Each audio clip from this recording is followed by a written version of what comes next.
If you do the 3 things I tell you to do tonight, I guarantee you, whatever it is you want to do in life, you'll be able to do. You will be able to accomplish whatever you want to academically, financially, relationally, whatever. So 3 things. All right, I'm going to tell you the story. I got to get out of here. Because if you're willing to do the work, you can have anything. That's what makes the US of A great. When it started, America was just a handful of scrawny colonies. Now, it's the most buff, pumped-up country on the planet. That's pretty rad. Most people say they want to look better. Not everyone's willing to do whatever it takes to achieve it. All of my heroes are self-made. Rocky, Scarface, all the guys from The Godfather, they all started out with nothing and built their way to perfection. The way to prove yourself is to better yourself. That's the American dream. I have no sympathy for people who squander their gifts. It's sickening. It's worse than sickening. It's unpatriotic. I spot people for a living when you get right down to it. Give the client security and a little extra help to push themselves harder. When I was young, there was a rich kid lived 2 blocks over. Little prick had a new bike every Christmas. The rashes are looking great. And his parents took him on vacations to places like Paris and France. I mean, I didn't hate him. I just thought it'd be cool to see France. But I knew that wasn't ever gonna happen unless I did something about it. Let's go, set. Oh, what's going on, DL? You've been unfocused all day, man.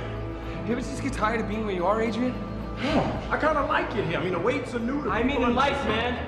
Where you are in life. I mean, look at us, man. Superman. Come on! Don't you think we deserve better? 'Cause I do.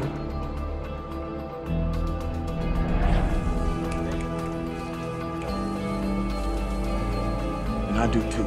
Then fucking act like it, man. Come on. That's why when these roids kick into this chocolate mass, baby, I'm gonna be unstoppable. I ain't making no more tacos. I ain't cleaning up after nobody's tacos. I'm putting my beef in their tacos, baby. Everybody gonna eat some of this. That's what I'm talking about.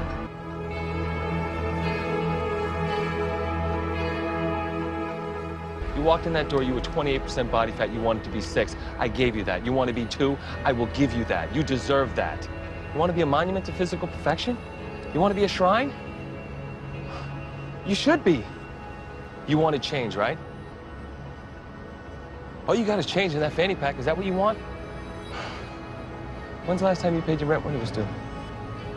When's the last time you took one of those plump bitches out to dinner and you didn't sweat them morning dessert? You love those big bitches. And they love to eat. It's okay. That's important. This being broke shit, it's got to stop, man. You need some money to go with that body, man.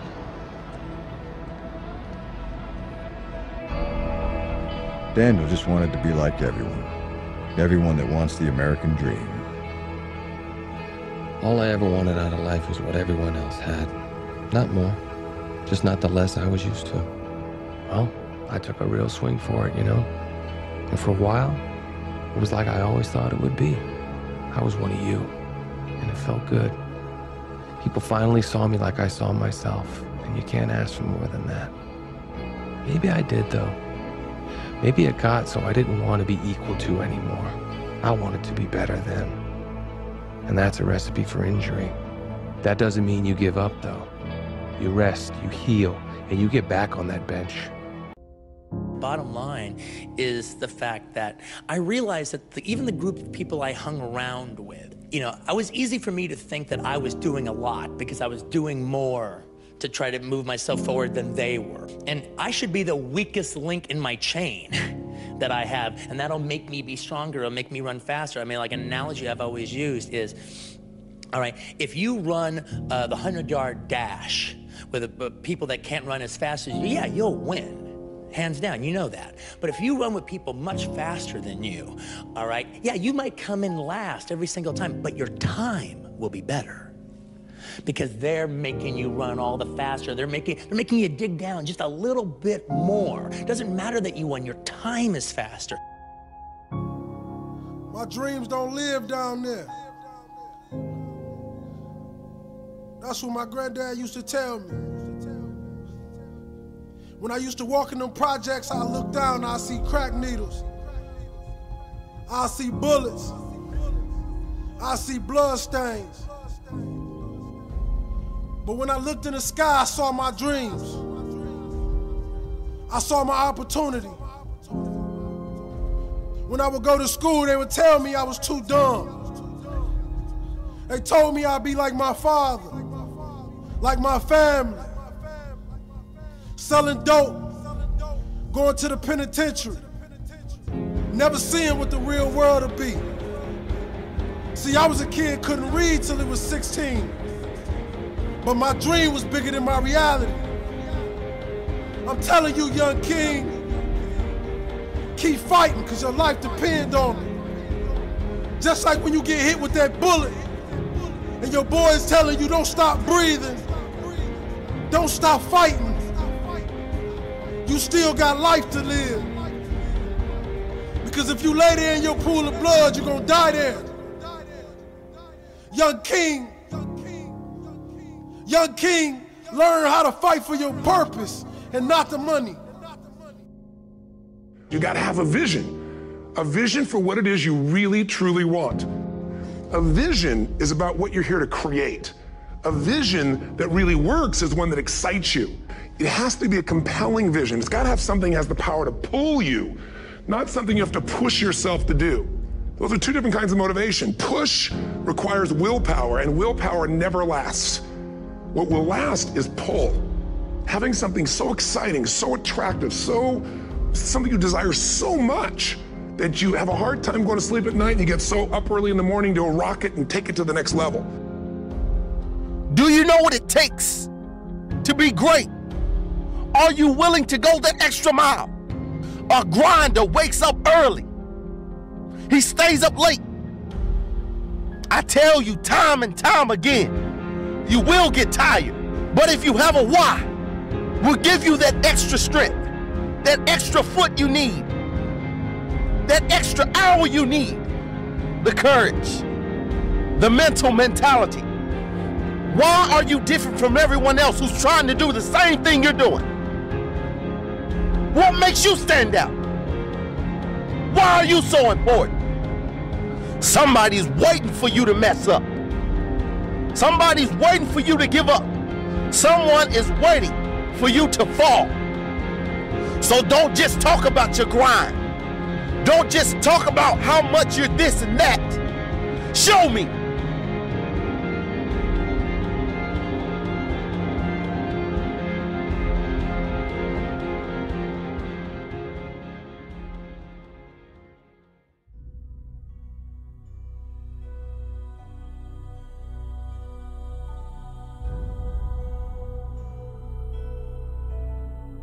Now, what do you do during the hard times, Les? Here's what you must do. Number one is, you must have faith. Paul said you must have the faith to call forth those things that be not as though they were. Judge not according to appearances. Don't judge your circumstances and the possibilities for your future based upon what you have now and because of what's going on now. No. That's not the real reality there. What you're going through, if you're going through some hard times, it has not come to stay, it has come to pass. No matter how bad it is or how bad it gets, I'm going to make it.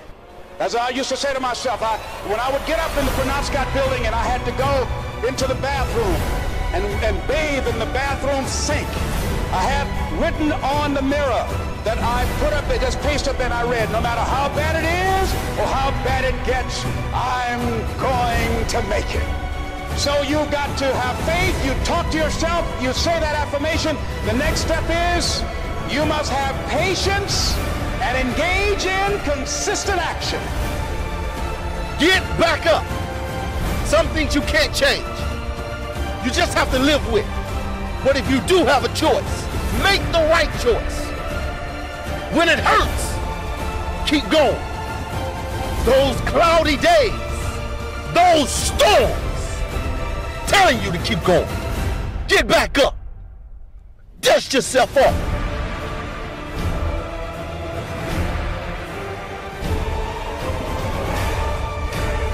When you wake up every morning, what drives you? Imagine if you were blind.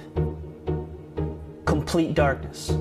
No colors, no views, no beauty, just pitch black. If you were blind, ask yourself how badly you'd want to see. If pushing yourself to your limits could give you sight, would you do it? If there was a cure, would you let anything stand in your way? Would you risk the haters and the critics to see again?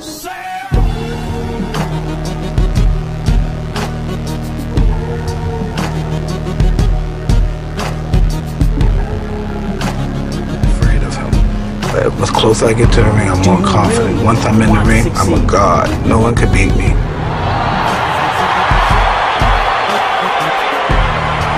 I walk around the ring, but I never take my eyes off my opponent. I keep my eyes on him, even if he's ready and pumping. He can't wait to get his hands on me as well. I keep my eyes on him. Would you be concerned about your extreme goal, or just embrace the extreme work?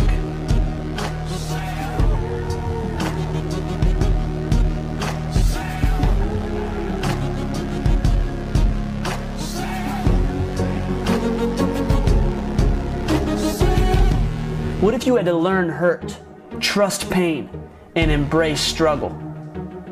Would you still be concerned with being realistic? Would you still figure your odds and calculate your chances?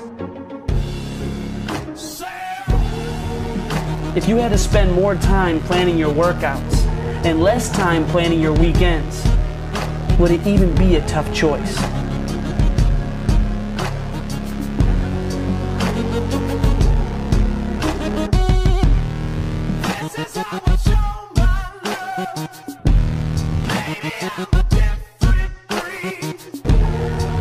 If the cure for blindness was humility and pain, would you go for it? What is it you said to the kid? The world ain't all sunshine and rainbows. It's a very rough, mean place. And no matter how tough you think you are, it'll always bring you to your knees and keep you there permanently if you let it. You or nobody ain't never gonna hit as hard as life. But it ain't about how hard you hit.